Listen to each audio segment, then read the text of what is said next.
Hi everyone and welcome back to my channel. Today's costume was inspired by the Closet Historian's Tomorrowland dress. So as always, I'm tracing out my extra small Leo. I continue to use this tracing instead of additional sizes for the economical cost of making sample costumes and because it fits this particular dress form. I time-lapsed the first draft of this sketch for the beginning of this video, but after decided against adding the skirt. Key components of this design are going to be the chevrons of the front and back, leaving a space in the center back for a zipper, as Bianca would do, as well as adding a colored blocked collar into the design. So you can see I'm just marking out where I want the chevrons to be, and I'm just doing this by eye, and after doing the first round of them, I decided I wanted to change the angle of them.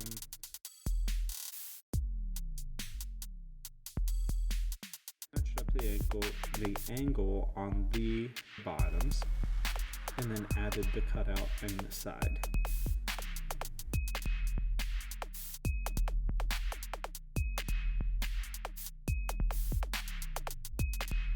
I'm going to cut those out, match the front to the back to ensure that all of the pieces are going to line up.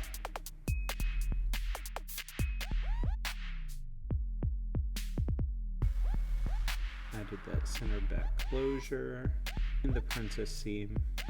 Now I had a few errands to run and then I returned to finish the back.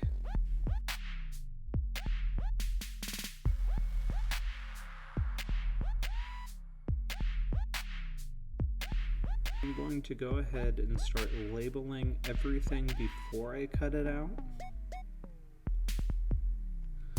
So you can see I'm labeling color and position. So when you see some pieces just say B and some say B+, the plus is going to be the overlay on top of it. And then down the center front you see C1, C2, 3, 4, 5, 6, 7. Those are just telling me in what order that those are supposed to go.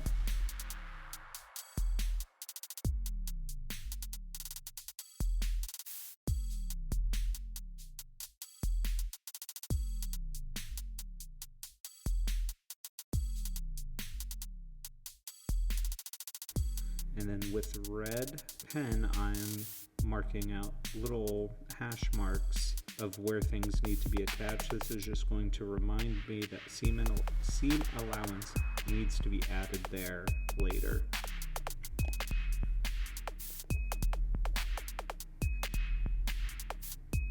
And my rotary cutter got a little off my ruler, and my sister decided to call me.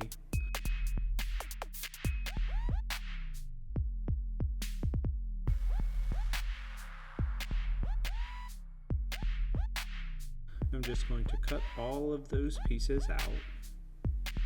You can see that they get pretty tiny, but don't fear, they won't be that tiny after I add seam allowance.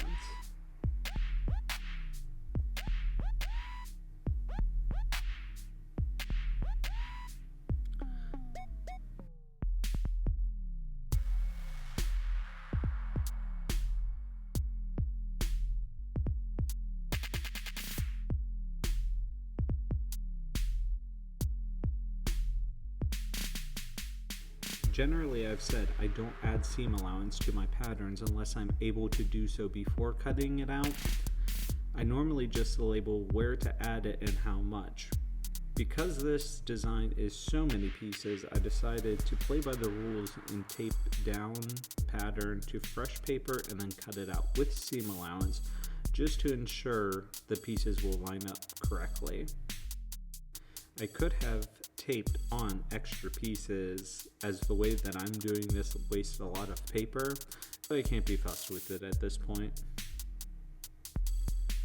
I make sure that I have every piece labeled thoroughly before cutting it out, as well as check to make sure that all the pieces have seam allowance added correctly. Since I was going to use the serger for most of the construction, I used 3/8 inch seam allowance throughout.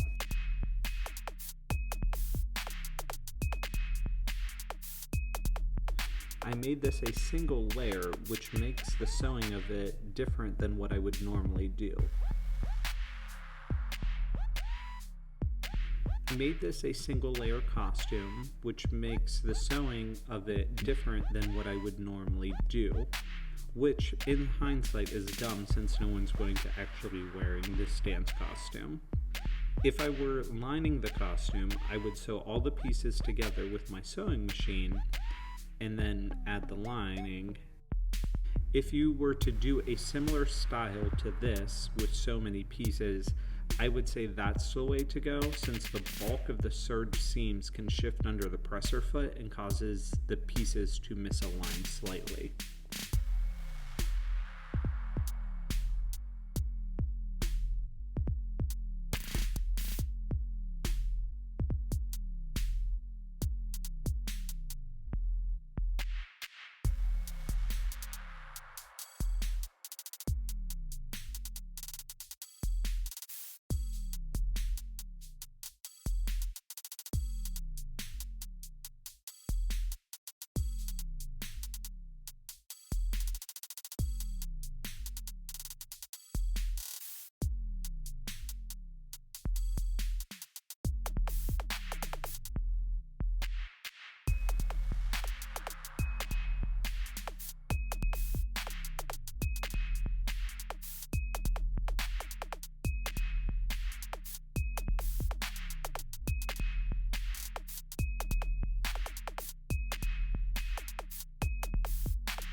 So I'm just placing all the pattern pieces back together, making sure that everything lines up with the seam allowance.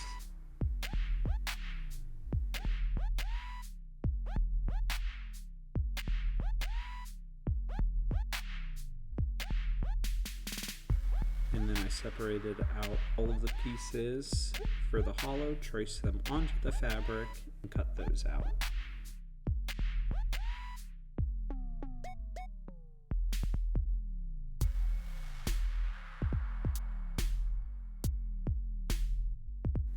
I repeated the same process on the black, though this time I switched from the silver Sharpie to a chalk roller.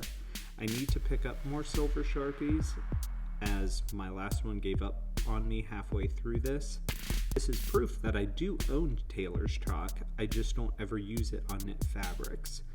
Taylor's chalk is much easier on wovens, especially with this chalk wheel, as the wheels tend to pull on the threads. So with knit fabrics, it can stretch the fabric slightly as you're tracing it. It's much easier just to use Sharpie.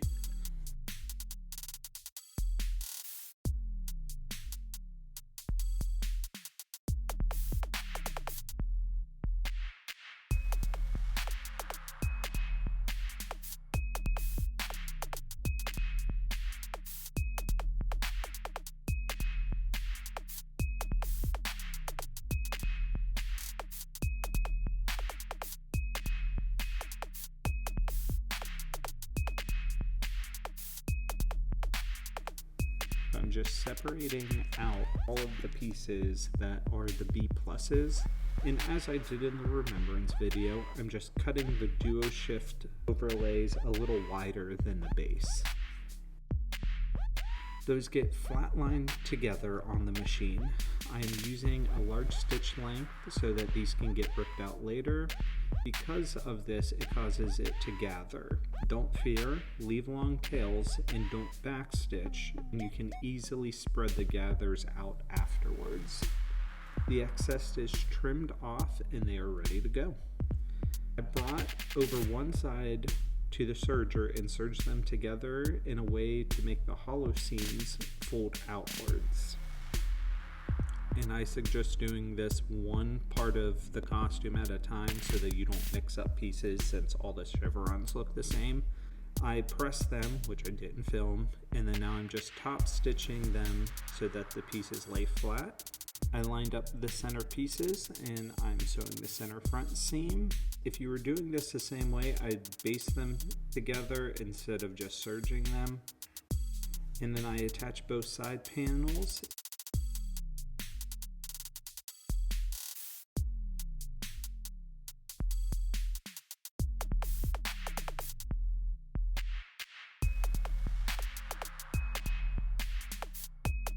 With all those details done, and then the front collar can be attached.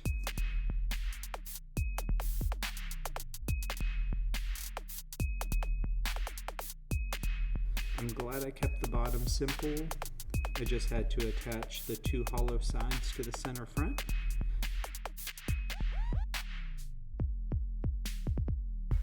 Then I could sew the top and bottoms together, and the front was mainly completed.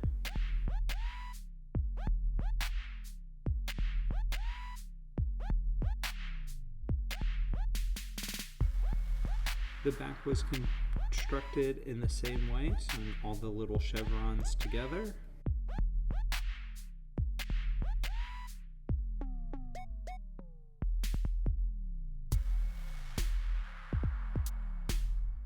And press those on the back. I use the iron. Whenever I go to the front, I use a scrap of muslin so that I don't melt the hollow.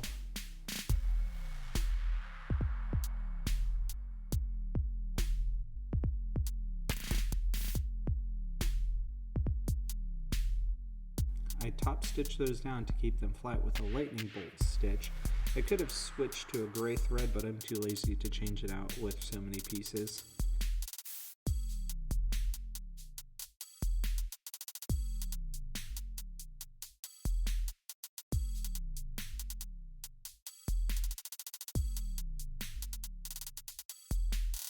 The chevron stripes are attached to the center back. I'm missing sewing on the princess seam, but I remember to film pressing again. Then the collars can be attached. At this point I put in the zipper, but somehow I lost the footage.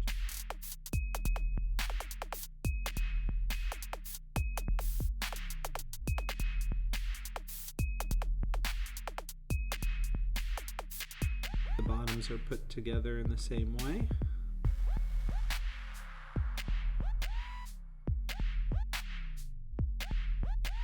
And then I sew it to the top.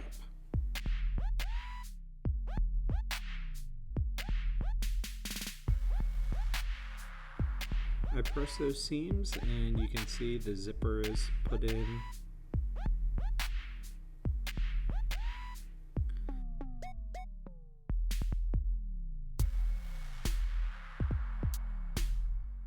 Now I'm going to close up the side seams. There's two per side, so because of the circular cutout, so just make sure that the hollow pieces line up.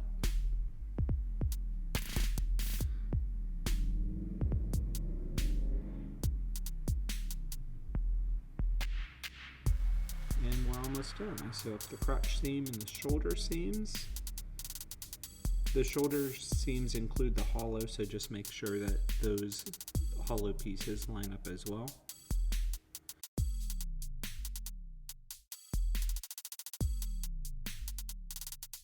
Then I cut out straps longer than what I need and mark them with Sharpie where the studs are going to go. They're easy to install. You just press them through the pleather strap and then fold back the tabs. You should tug on them in all the directions because when you put them on, it tends to make the strap bubble. And then once you pull on it a little bit, it'll cause them to lay flat. As you've seen in my past videos, I use a lot of elastic on all of the openings. So take 80 or 90% of the measurement, cut it, and then add it with a zigzag stitch. This time I'm using an overlock foot, just playing around with it. I ended up liking the foot and played around with it with the idea of using it as finishing pens as well. It works. It flattens out the seam from being bulky, but it gives a rugged look to the outside edge, even though it's a folded edge, so it is clean, but it's not necessarily a clean finish.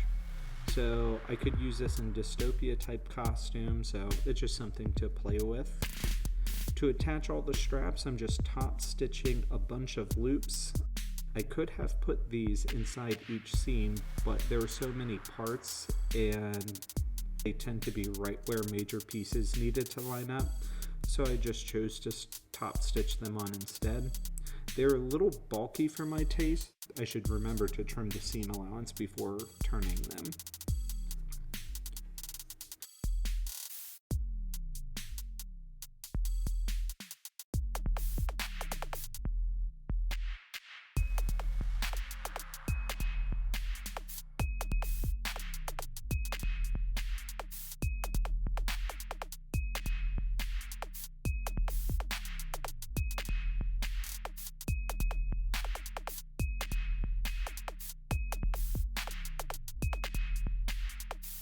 Once one side is attached, I could slide the hardware on, and the other side of the loop is stitched down. My original process was that I was going to have one hardware per strap, but I was too short, so I scrapped that idea and I just sewed one on per loop.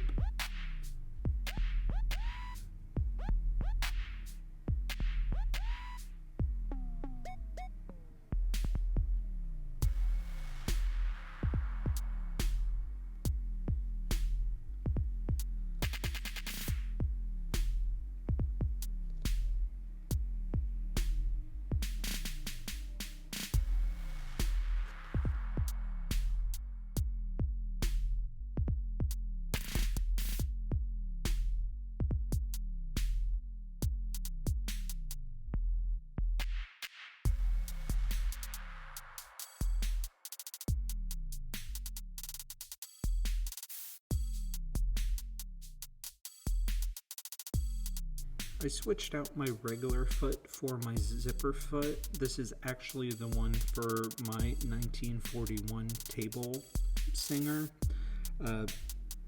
which I was going to use for this step, but I just cleaned it and needed to rethread it, so my lazy self stole the foot off of it, and so I just decided to use my quantum instead.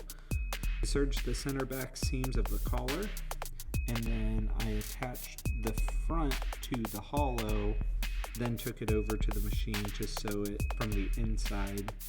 If I didn't make it the high collar have an extension so that I could close it with snaps in the back, or if I just waited to put in the zipper until now, I could have just sewn this all the way around the collar and serged it, and then I wouldn't have had to flip it around.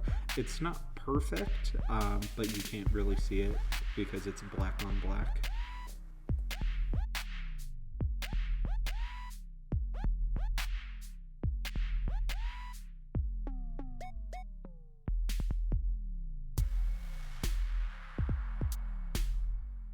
So I'm mostly happy with the way that I constructed this one. I think I'm going to do another one with an alternative way to have the same effect. Like I said before, if I wasn't being stupid, I would just put it together the same way that I would put everything else together, but I was serging each seam, and that just creates a lot of bulk. And so when you're trying to line up multiple pieces, the feed dogs catch on it, and like catch on the extra bulk that's inside the seam, and it pulls it through the serger faster than what the presser foot allows it to slide. So at the very top they misaligned, but all of the other ones matched up for some reason. So don't know how that worked, but you can't see it on the final thing. I decided to add some rhinestones to it. They're just like some cheapos that I have to try to get the effect. I'm not happy with the way that they look, so I just did the very top part of the chevron, just so you can get the idea of like what it would look like if you were outlining those. But I wasn't going to waste the time to do all of them, especially since those cost money. And I mean, the whole thing costs money, let's be honest. But I might need those for another costume, so I'm not going to use all of them just to have to rebuy them. People honking.